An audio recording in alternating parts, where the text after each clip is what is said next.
Survival games are still a really strong genre with a lot of cool stuff coming in the pipeline.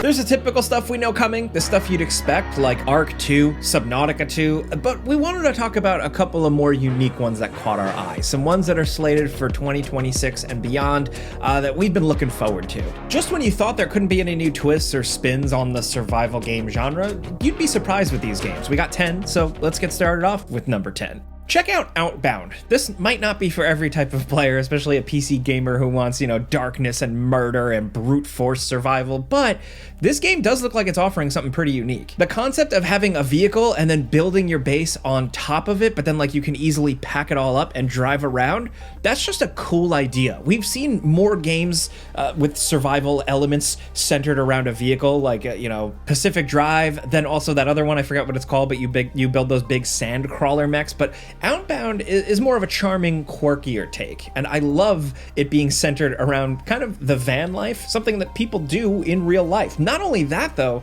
the game just looks highly polished already, and just charming. Come on, there's a dog in it, and it seems like there might be some gameplay elements around that dog. I like that. You can do this up to 4-player co-op, and the environments, the lighting, all that stuff, I'm just really digging. But the main thing, if they can nail the feeling of building a portable base around a vehicle, that could just be a really compelling gameplay feature. I hope they nail it, and I hope we get to see what the deal is soon. As of right now, it's slated for second quarter of 2026.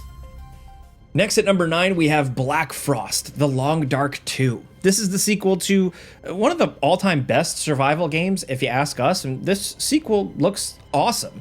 It might be a pretty safe bet, even if the developers are still kind of technically working on the story mode for Long Dark 1. That game was in early access, it was 10 years, it was crazy. Hopefully with this game, they're a little bit more concise and a little bit more shored up in terms of how they release content. Hopefully it's not bloated and like an overly long campaign mode. I will say the debut was really interesting. You got a cool art style, you got characters, a little bit more of an emphasis on storytelling and environmental storytelling with a lot more detailed environments and buildings, new hazards, new way to survive alone or with other players. But something interesting here is in the original game, it was all about, staying warm and avoiding injury and eating and, typical survival game stuff. But also here, they're bringing the will to live as an actual concept you have to worry about. According to the developers, this new will to live system is going to add elements of psychological survival with resilience and substats. As a character that you're building, you're managing your doubts and fears and looking for comfort. That could be cool if they make it good video game mechanics, if that can be a fun thing to manage. I really hope they do it, because otherwise, just the game itself, it looks absolutely gorgeous, and if it's at least as good as the Long Dark 1, that's already a win in my book. But Hinterland is still working on this one. No release date yet, but I'm excited to hear more, hopefully soon. Next at number 8, we have Light No Fire, the newest game from Hello Games, the people behind No Man's Sky. Once again, they're going for something crazy ambitious. This is an adventuring, building, survival exploration game set on this sci-fi planet that, according to them, is going to be the size of real world Earth. How they're going to pull that off, I don't know. Is it going to be streaming, procedural, generated, whatever? But the idea here is that they are going for something that feels endless. The scale is something that I don't think we've really seen replicated before, at least with this style of game, and that's scary. Can they actually live up to that? I don't know. It's incredibly ambitious, and we kind of tend to be worried about things like this, but Hello Games at least has clearly proven themselves with No Man's Sky at this point.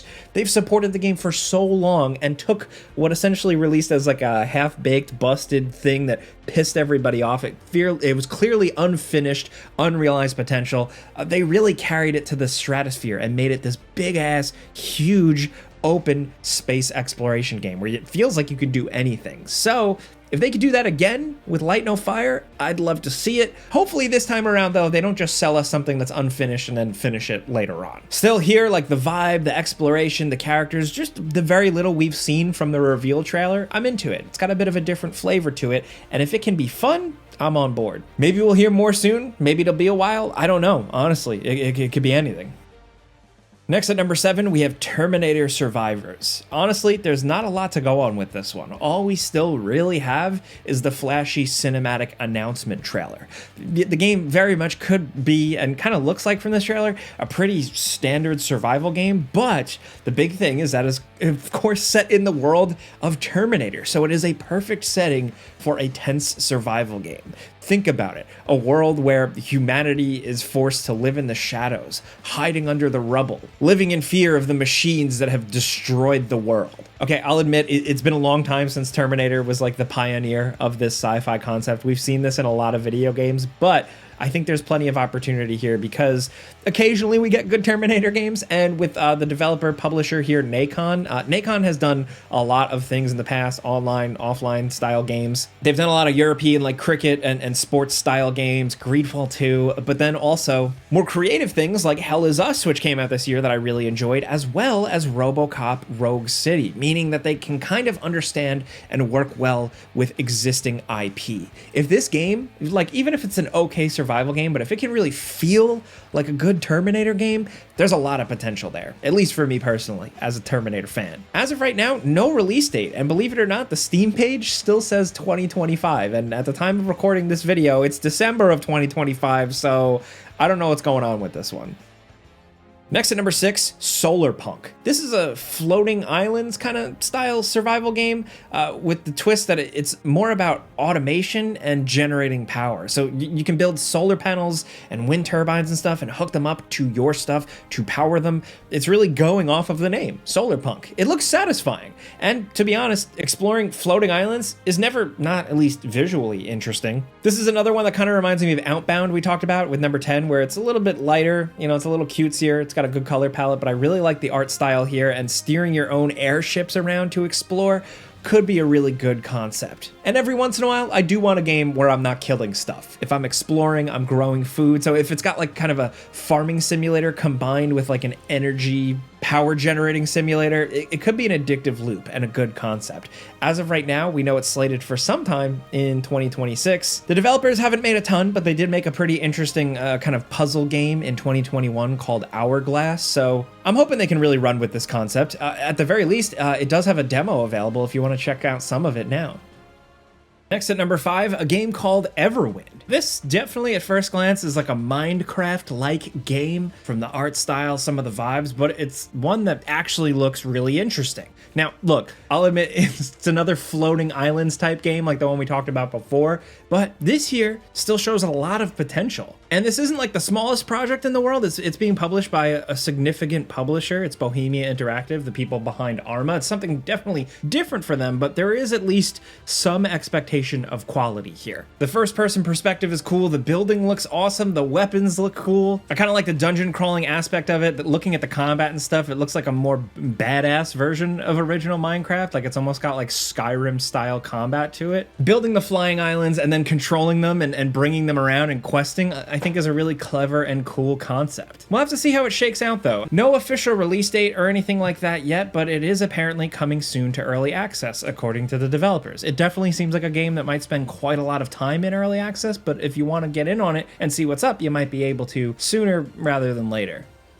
Next at number 4, Windrose. This kind of looks like the game that a lot of people wanted Skull and Bones to be. Remember Skull and Bones? Ubisoft's like decade-long in the making pirate game that kind of just landed like a big old wet fart. Well, this looks a lot more interesting. Old world pirate action with ship-to-ship warfare and on-foot exploration and combat and stuff. There isn't really a good indicator of who is making it. The developer and publisher is just billed as Windrose Crew on Steam, and the procedural open world aspects that they have listed makes us tilt our head a little bit, but there could be some potential here. There's some combat. It is definitely a survival game because you can chop down trees and build stuff, but also if this turns out to be like a real game, the ship stuff, the crew stuff actually looks pretty cool. As much as we dunked on Skull and Bones, there's still not enough pirate games out there. I'll always take another one, and I'm willing to give a shot and see if Windrose ends up being something. Look, Sea of Thieves is a very cool game, but after a while, I want to play something that doesn't have that cartoony style, and Windrose, if they nail it, could be that.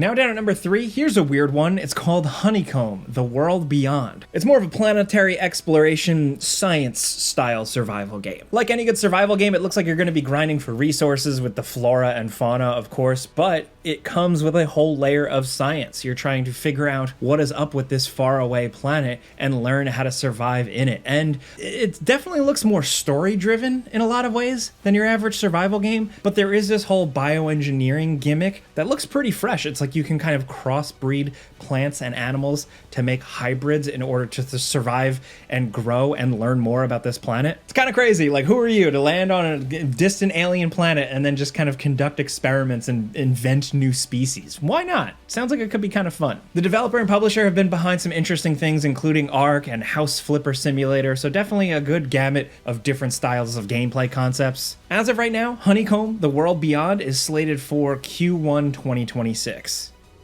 Now down at number 2, we have Road to Vostok. We've been talking about this one for quite a while, rounding up a lot of first-person shooter top 10 videos and survival game videos in the past, and this is still in the works, and it seems like it's going to finally be coming out soon. Essentially, this is a single-player only hardcore shooter survival game. I mean, look, it looks very, very tense. The concept is super smart. It's about preparing to enter this permadeath zone of Vostok. It's this quote-unquote post-apocalyptic border zone that's situated between Finland and Russia in this world. If you die in Vostok, it's a permadeath zone, so that's it. That's the end of your run. It sounds really, really punishing, but it could also be very cool. The game is going to be like a realistic first-person shooter, like very slow, very tactical, but apparently there's going to be a lot to deal with. Different AI factions that are all hostile, of course, a day and night cycle, dynamic weather, and you're also going to have to worry about creating your own shelter and surviving as you journey across. Since the beginning, we've kind of thought that this felt like kind of like a single player Escape from Tarkov or something. You know, really good post-apocalyptic vibes from this one, but also just good,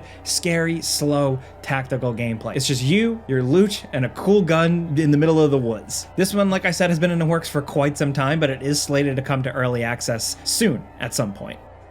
And now down at number 1, check out Railborn. Look, I'm gonna give a hot take here. Trains are kind of boring. I apologize to my grandpa who loves trains and all you train fans out there, but sometimes in video games, they're not the most thrilling thing in the world. But Railborn looks like it's really trying to change that. This is not a train simulator or anything like that. Like, this is sci-fi, badass, awesome train stuff. It's a post-apocalyptic game where the world is filled with train tracks and you get to build your own train and navigate and survive. So you're building your little train and you're going from a dinky little rail car to a massive Snowpiercer-like train with farms, growing plants, hydroponic systems and stuff like that, and a lot of depth. I think, honestly, the train building mechanics, like the actual stacking of pieces on top of one another, just looks cool as hell. From what we've seen so far in the gameplay and the screenshots, you can make some really cool looking trains. It's apparently a really big world, and you're going to be able to do this cooperatively if you want, and I love the concept, and it just looks perfectly realized here. The developers previously have only worked on one game that we could see called Parkasaurus in 2020, kind of like a dinosaur park builder, and that was received pretty well. But Railborn, if done right, could be a really, really compelling and unique survival game, so we're just gonna have to wait and see how it shakes out. No release date yet, but we're hoping to hear more about this one soon. So folks, those are 10 upcoming survival games that definitely have us excited. Some that look a little different, a little weird, a little quirky. The genre can always be reinvented or iterated upon, and we're excited to see these games actually, hopefully, do that. Of course, when they actually come out, we'll judge them for ourselves, so subscribe if you haven't. We'll keep you informed on all these games. But if you like this video and you just like talking games with us every single day, clicking the like button's all you gotta do. It really helps us out.